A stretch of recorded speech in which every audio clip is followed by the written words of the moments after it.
Hi, Hey, Tatiana. how are you? I'm good. So, I think there's something wrong with my Zoom Oh, account. okay. Yeah, so it's just trying to log in, but this is not going through. So I have to Oh, kind of manually put the meeting ID and the password, okay, and cool, cool, then cool. I can, yeah. Okay, I'm glad you're in. So we'll see how it goes. I think I do have YouTube streaming as well, and I did share everywhere the link. So, question for you. Sure. Did you use the link I sent to you now, or you use the one that I sent before? So I use the link you sent for the meeting invite, not the one you sent just now. Okay, okay. I just want to make sure that that one is working. Okay, cool, cool, Okay, cool. all right. Yeah, Yeah, yeah, just it people will is be working. using that one. So that's why I wanted to make sure that that one works. Okay, you look fabulous. Um, Thank you. Okay, so give me 1 second. I'll do a couple of things before we start. Mhm. Okay.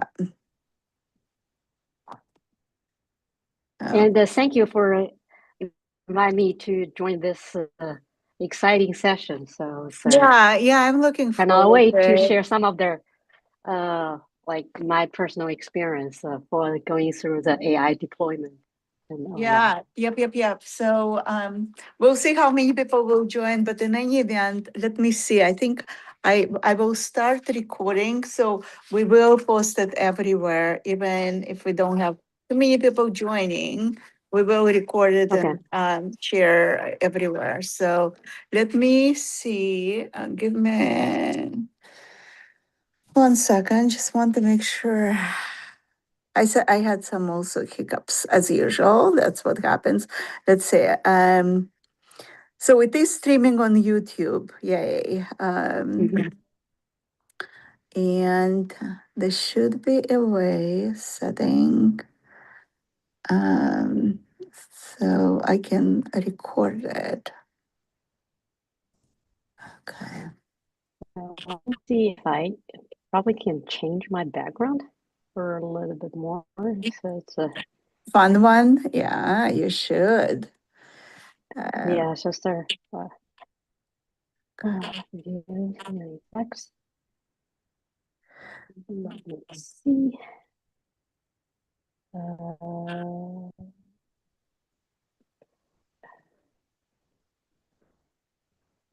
oops. uh, Okay. I just saw something. Okay, host tools. Okay. uh,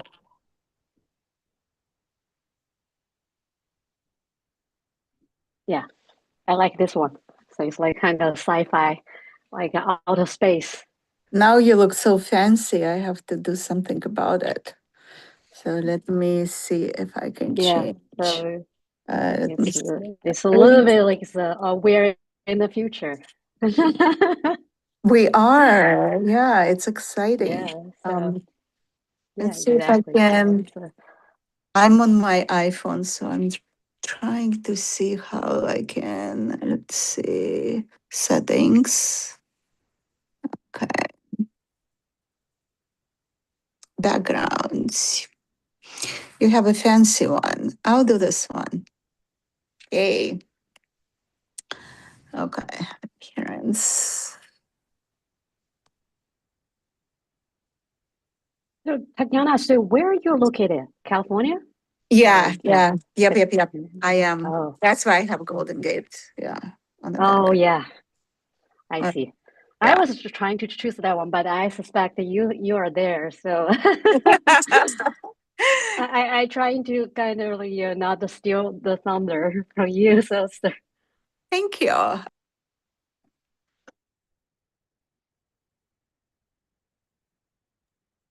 Am I muted? Can you hear me? Okay. Yeah, yes, I can hear you now. Yeah. Okay, good. Okay, let me do, okay. I hope there are no problems for people joining. So I'm just checking. We still have 5 minutes to go. And I don't know if I can see how it's streaming on YouTube. Let me, okay.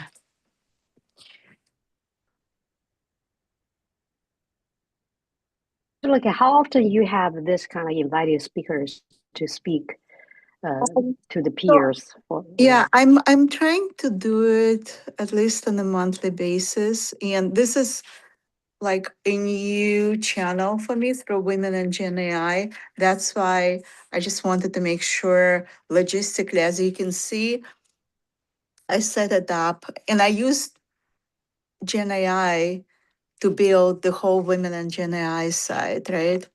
nice. I And it's saw the all, size. yeah, and it's all powered by, I know, 50 plus AI agents. Okay, And nice. right, and I set up this webinar on Women in Gen AI.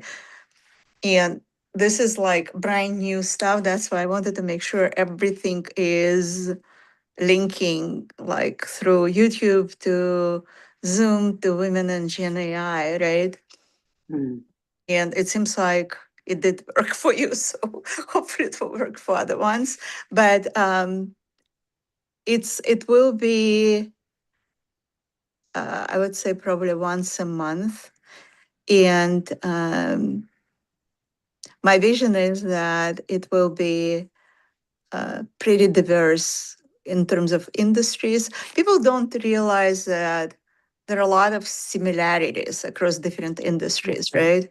yeah, yeah, So I think that's kind of where I jump in and invite people from financial services, healthcare, manufacturing, and everywhere else to share experiences so we can understand that, especially at enterprise like B2B level, there are a lot of similar things and we can learn from each other. for Um, sure. yeah. Um, so we're 3 minutes away, and I don't know if it's actually recording anything. So let me play with this Uh, one more time. yeah, I'm not sure. Like, Usually uh, it's live on YouTube, but maybe that is the reason I can't record it. oh, okay. Settings, meeting settings.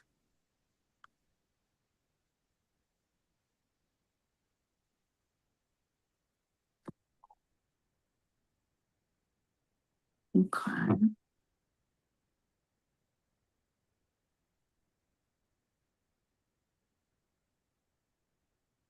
Host tools, options.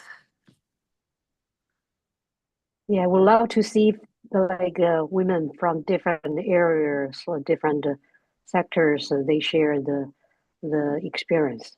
Yeah, because like I'm currently in finance, but originally I'm actually study medicine, so in healthcare. So You I would love to did. see. Yeah. So Fascinating. um, yeah. So it's like yeah, my specialty is radiology.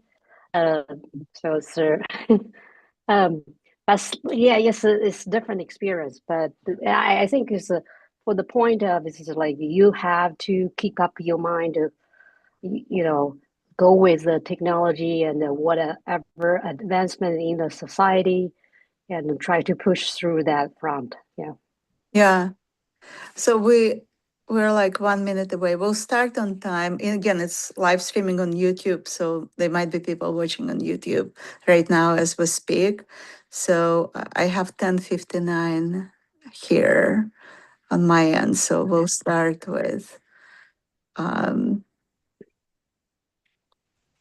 This is super exciting, and I hope that it will be saved somehow. If not, I'll have to debug to see why I don't have an option right now. Okay. Okay, let's Sure. start, right? Okay. Hello, Okay. everyone, and welcome. I'm Tatiana Kenzavelli, founder of Women in Gen AI. There is no shortage of AI conversations right now. And where the shortage is actually clarity. Too many leaders are being forced to navigate between two bad extremes. On one side, it's a hype dressed as a strategy. On the other, it's caution dressed as a discipline. In the middle of that tension sits the real executive question: how do you actually deploy and scale AI in a way that creates measurable value without creating organizational chaos? That's what today is about.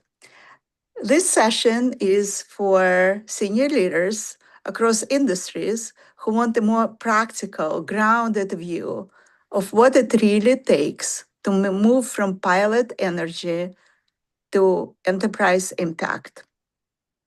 I'm pleased to be joined by Catherine H., MD, CFA, who brings a rare combination of deep domain expertise, operating rigor, and first-hand experience working on AI inside a major enterprise environment.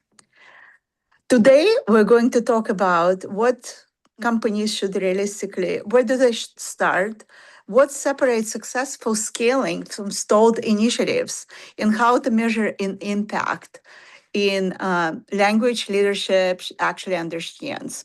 Catherine, welcome. I'm so glad to have you with us. Before we dive into the whole scaling, I'd love to start with you. You sit Sure. at the fascinating intersection of domain depth, finance, apparently healthcare, and AI. So, give us a little bit of context on your role and what you are seeing from inside the enterprise right now. Sure. So thank you, Tatiana, for the invite to speaking with so many amazing women leaders in this group. And so my name is Catherine Her. So although my last name spells as H-E, but actually pronounced as H-E-R, Her. So just Ah, bear in yeah, mind. So I get an thank you. embarrassment from that side. So a little bit about me. My current role is a credit analyst and also AI champions with UBS, a European bank, asset management. So what I did on daily basis is basically do the credit analysis to analyze the investment for the our group for credit investment. But within everything going on and like Tatiana mentioned, is a nonstop talking about the AI stuff. So I'm a volunteer as AI champions within the organizations. So what I did is kind of a bridging the gap as a domain expert. And in the meantime, I know I'm very passionate about the AI implementation deployment. So that's why I kind of get this as a so-called AI champions. Also, you can think as the domain expert, wire has a passion to deploy AI in this case. So as also as Tatiana mentioned, I'm kind of a multidisciplinary like study across board. So originally I came from China, so I study medicine, specialized in radiology, and then I get to become a research scientist for a few years, and I went back to graduate school and study data science.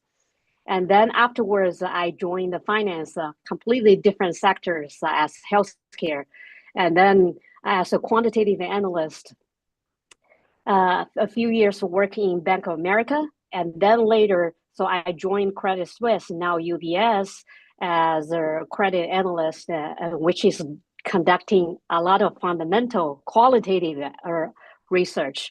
So, and then I become a AI champions for UBS and collaborating with ITs and engineers, a lot of brilliant people out there, and they're trying to come up with the infrastructure wise for the enterprise implementation for asset management, more specifically to deploy AI use cases and scale AIs. And eventually, we're going to move on to agentic workflow. In that case, for a lot of our currently workflow apparently revolves a lot of our manual work currently. So we're trying to achieve to make those workflow automated, and in a way we have a human in the loop in that case. Well, thank Yeah. you. Fascinating background. So from healthcare to AI and then to financial services. It's and again, I think there are some similarities between like healthcare and financial services with tons of data, right? Lots Yep. of data. And I think also complex workflows, as you rightfully mentioned. So from my point of view, I think the first question I want to ask is, at what is anything changed within last like 12 to 18 months? So when UBS decided, oh, we need this AI lead, is it like So recent development? What triggered the whole initiative? I think it's from like three aspects. So the first is the peer pressure. So with we are major like European banks, and we have a lot of competition from U.S. located banks like J.P. Morgan and even like Capital One. So they deploy AI or agentic AI really crazy. I mean, so to that extent, so we do have a lot of our peer pressure from our peer banks.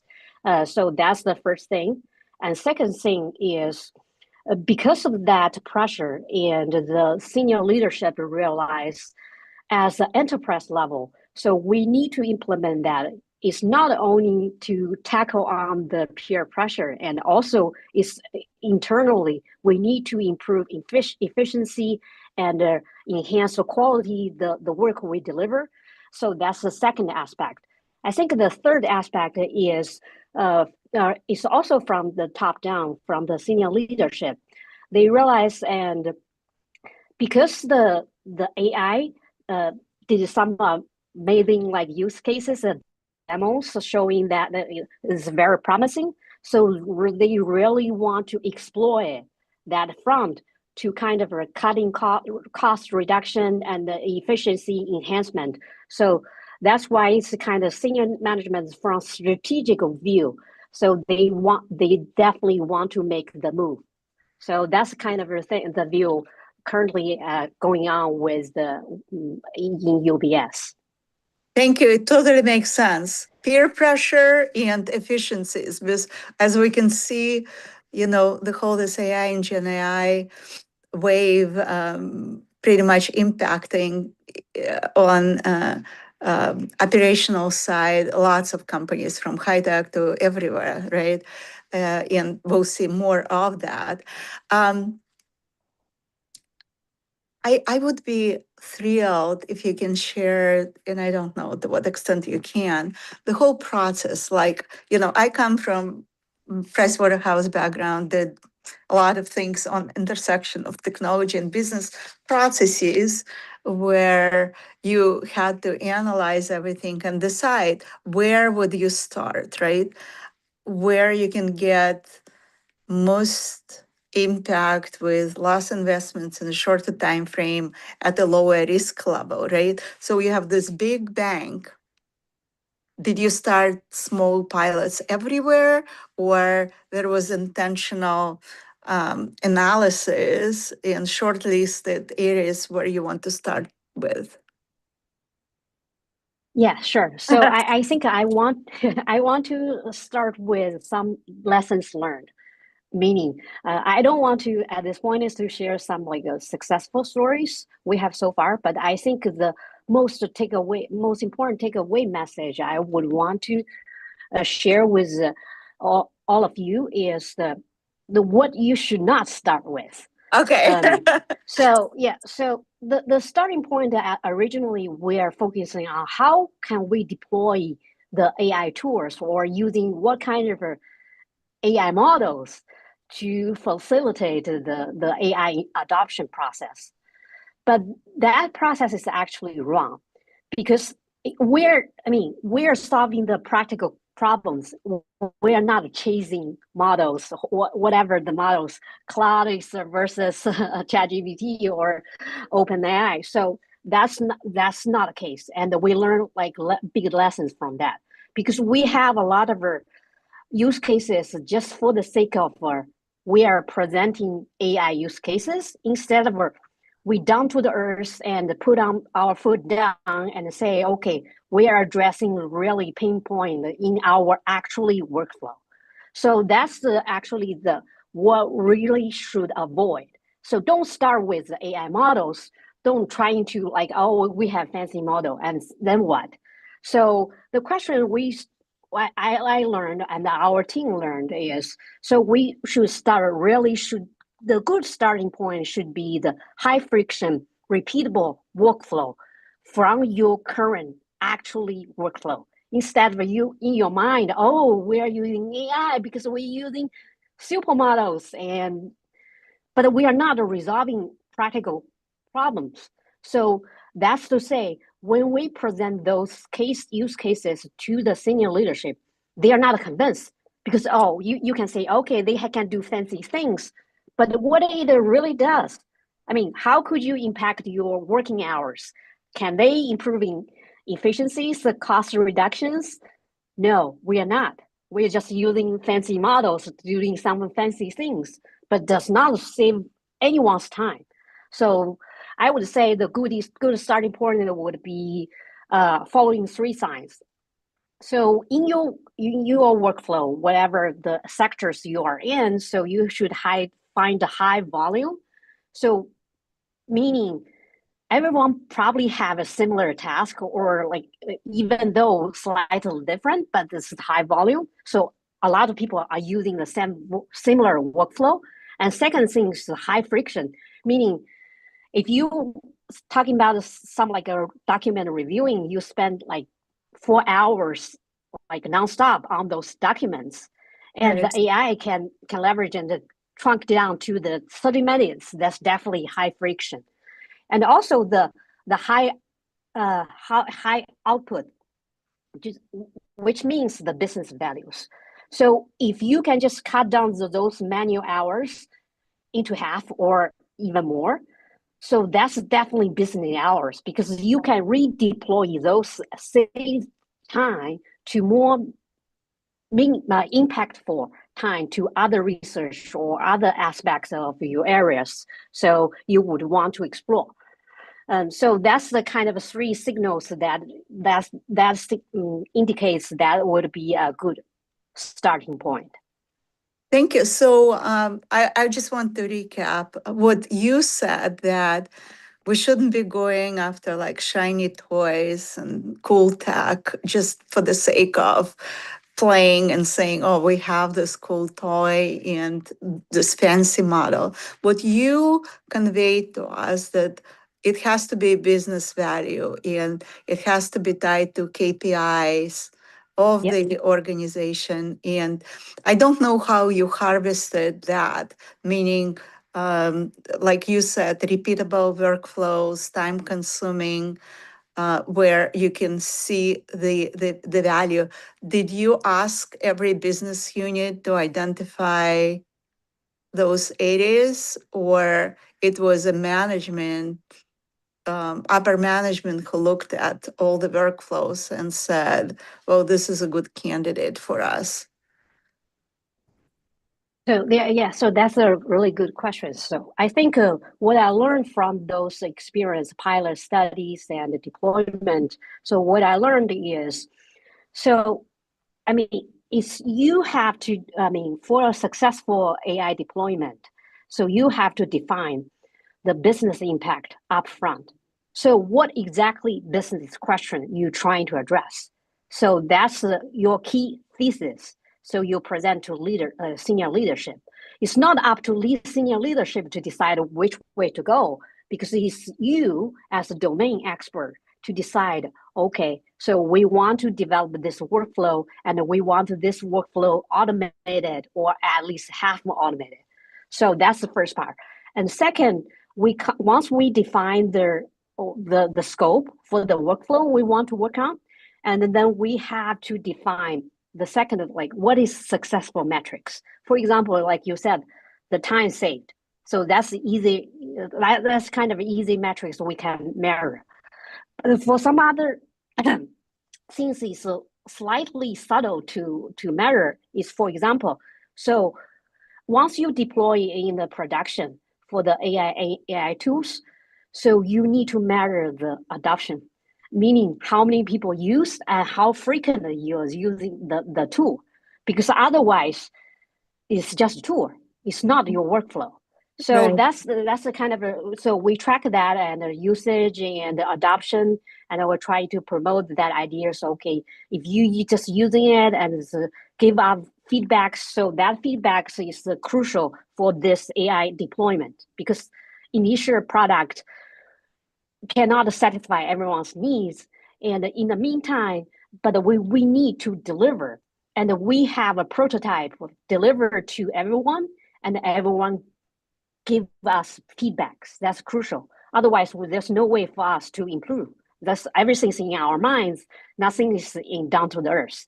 So, and the last one I would say is important is to so once we have this business metrics of KPIs settled, so we can have the models built up. It's actually relatively straightforward.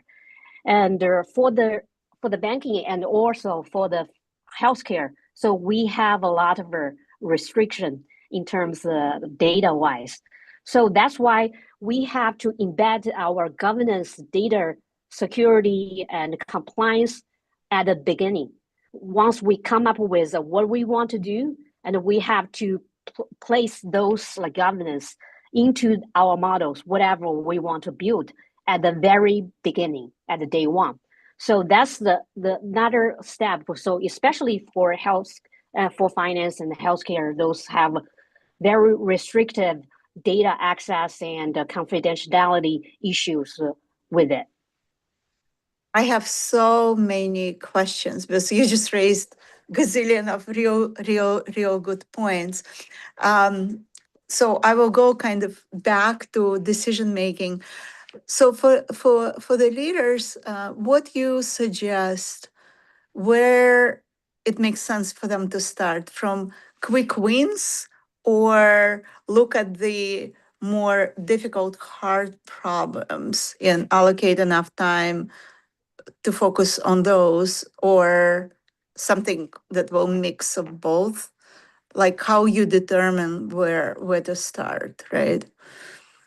I So understand it's I KPI driven, but it could be, different decision points um, on where to start. Mhm. Yeah, I would lean forwards to the quick win. So why do I say that? It's because when you show the actually AI values to the senior leadership, they won't appreciate the whole model you build. They would ask you directly. So what do you bring to the business?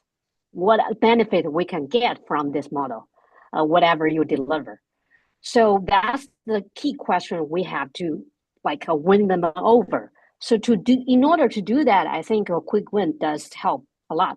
Meaning, because if we deploy 4 weeks or a month, sometime to deploy something and it's actually meaningful, have actually like time saving and all this very apparent like KPIs, business impacts that we can share with leadership. So they were convinced and they were willing to listen to you and to invest more or deploy more resource for you to leverage, for example, data engineers, IT side, and infrastructure, the data scientists, and etc. So I Mhm. would link for like quick win would be definitely favorable in our cases. So Mhm. Yeah, thank you. Totally makes sense. And I think you also raised a very interesting and important point. Like I just did a talk at AI conference here in the Valley, and one of the things I mentioned, and I think you kind of reiterated on that notion, is that in many industries, almost everywhere, the whole governance aspect of AI deployment, it's not an afterthought, it actually is a product, right? yeah. And it's not just healthcare and financial services. So especially once we get into more agentic environment where we have agents actually doing things for us. So I think it will be real interesting to see how you build as, like you said, from the beginning. Is it Mhm. monitoring and human in a loop, or what other things companies should worry about and build as a product, not as an afterthought, especially in highly regulated industries? Yeah, so I think it's from like a finance sector perspective. So the for example, that's a hard part for leadership to we want to convince them to see, okay, this is safe to the so because this is our highest priority because we want to safeguard all the our clients and consumers data. So that's critical. If we cannot do that, then we are in big trouble. So we have a serious like reputational risk for that because of we if we somehow leaked our data of our customers and clients. So that's why for us, so how we think about this is when we want to build up any workflow on top of our current job functions. So we need to think about we have dedicated function which called the model risk management teams. So what they are actually do if we want to develop AI, any AI sort of AI tools, that we call it model. So in order to prove that, we have to do a few major steps. The first step it would be what is data security, what is data governance, and also the second part is the output. Where can we verify or involve human beings in the loop in this case? So we have to make this uh, in a way we call it because we have an internal audit, so they will audit our work. So therefore, we have to have the links of source. For example, the AI extracts some informations, so we need to know exactly which page, which document, and on which sentence that they extract that information. So therefore, we can, as a human being, so we can go back and check. Okay, this is actually true. It's not a hallucinating from the AIs. So that's the key. We need to have the answers that our output somewhere to link to the original source. So that's the one very efficient way to Mhm. verify the output. Yeah, it's definitely a big issue. So, like in some of the projects I was engaged with, being able to identify all the potential risks and failures and build it within the product to monitor and build mechanisms on immediate stop or reverse or whatever those actions are, is like super important. And especially as I was mostly for the last few years in healthcare, definitely in financial services. Now a little bit shifting gears. So you have this enterprise that, not new, have been doing things the same way for a long time. Mhm. And suddenly, 3 years ago, AI has been around for a while, so data Mm-hmm. science and all that. But suddenly we have this Gen AI thing that obviously big, transformational, and based on my observations, we have group of people who just like, oh no, no, no, no, no. It's hallucinating, it's doing that, and it's too risky. So how you were able to educate and engage with the folks who will support you on this new, cool tech in um, regulated industry. Yeah, so I think is that's the excellent question. So I think I mean, so we're building AI tools, but what we are actually building is a whole ecosystem around AI tools. So what that means is the data infrastructure. So I think that's the one of the things we kind of go back and forth with senior leaderships to argue with that. So because of data security, and we need to safeguard our data, our proprietary data. So what we're leaning towards is we set up the on-premise database instead of setting on the cloud, because there's always vulnerabilities where the attack or like hacked or something happens. Right. So we cannot stand that loss. So therefore, like that's the choice for you into each individual enterprise to choose. Do you want to have an on-premise database store on your side so there's no one can access to it because you have firewall and all that Mm-hmm. physical you can safely say, okay, I probably have a safety there. But in the meantime, so we do see some advantage to leverage in cloud because we can collaborate with other external vendors or do some a lot of cool things. So that depends on your each individual enterprise. So you have to choose, or you have hybrid ones. So depends on what data you have. So what we choose primarily, we have most likely the on-premise database. And based on that, so we build up the whole knowledge base to avoid the hallucinations, which is the common, um, like it's so thinking like AI is not trustworthy. So that's why we build by building up this rack framework, the knowledge base, so Mm-hmm. we can go out and tell the stakeholders, look, so those documents is actually what you actually read the documents you originally manually read or do whatever processing manually. But what we did is truncate it up and break it down those documents into our database and create those so-called our enterprise knowledge base. And everything is based on those knowledge base to retrieve and get the answers. So therefore, they feel more confident because especially like we mentioned just minutes before, so we have the link to the source. So Mm-hmm. we are comfortable to say, okay, this sentence coming from this document, from this page. So we I mean, everyone feels safe. Oh, I can use this. It's actually grounded. Is instead of a hallucinated answers. Mm-hmm. And yeah, I've seen that approach used obviously when you just want to completely eliminate any possibility of any hallucinations. So internal RAG and uh, like you can't wander anywhere else. Um, Safe and secure approach.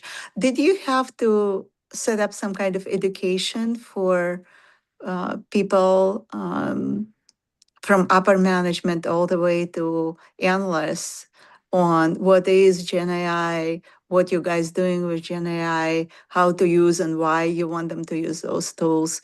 This, it's like people, you know, they don't like change. Yeah. So that is the key topic. So building model AI model is actually easy. It's much harder for people to adopt the tools we built. So that being said, so we do have a lot of trainings instead of like a Coursera, and we have some UBS universities